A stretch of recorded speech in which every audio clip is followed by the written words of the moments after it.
Hi everyone, it's this week's weekly recap with Rick. I'm Representative Rick Larsen, and happy Arbor Day to everybody.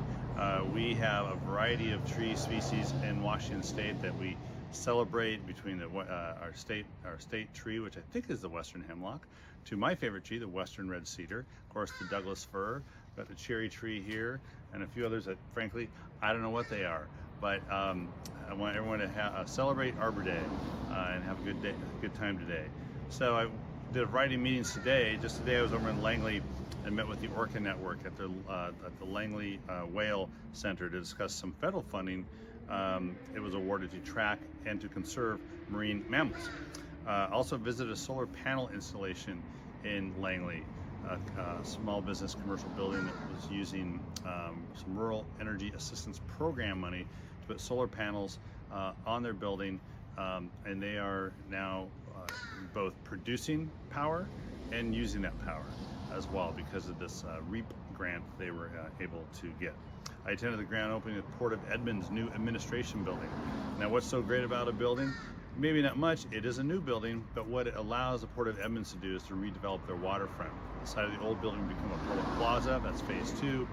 And then next up is they'll be working on a new seawall to protect the marina, and also to ensure that the old seawall is removed in time. Earlier this week I met with AmeriCorps volunteers with the Nooksack Salmon Enhancement Association at their headquarters in Bellingham, near Bellingham, Washington, to discuss their important work about habitat restoration. I met with students at the Northwest Carpenters Training Institute, talking to them about their experiences and hearing from them about how proud they are they're going to be the next generation workforce in the construction trades here in our state. I took part in a Mount Vernon Library Commons project and met with apprentices who were in the Electrical Workers Union, the IBEW, Local 191, and talked about some of the work they're doing. Again, these folks will be the future of the workforce in construction trades around the country. With all that's going on, some pretty big bipartisan infrastructure law news, with the Port of Friday Harbor getting a little over $1 million in grant money to improve fuel infrastructure at the Friday Harbor Airport. Next week I'm going to be flying back to Washington, D.C. for votes, for meetings, for hearings on Coast Guard and transportation. And finally, today is Arbor Day.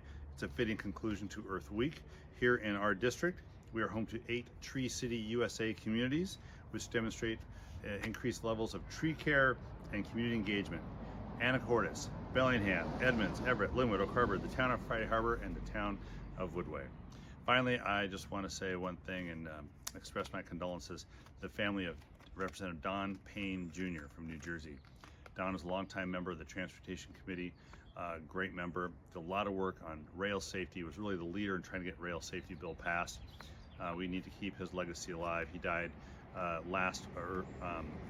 died recently from complications due to some other health care issues he had, and my heart goes out to his family, his staff as well. The funeral will be next week in New Jersey, and I'll be thinking of Don Payne and what he provided to his communities and to Congress as well. So with that, that's this week's weekly recap, and we'll see you next week.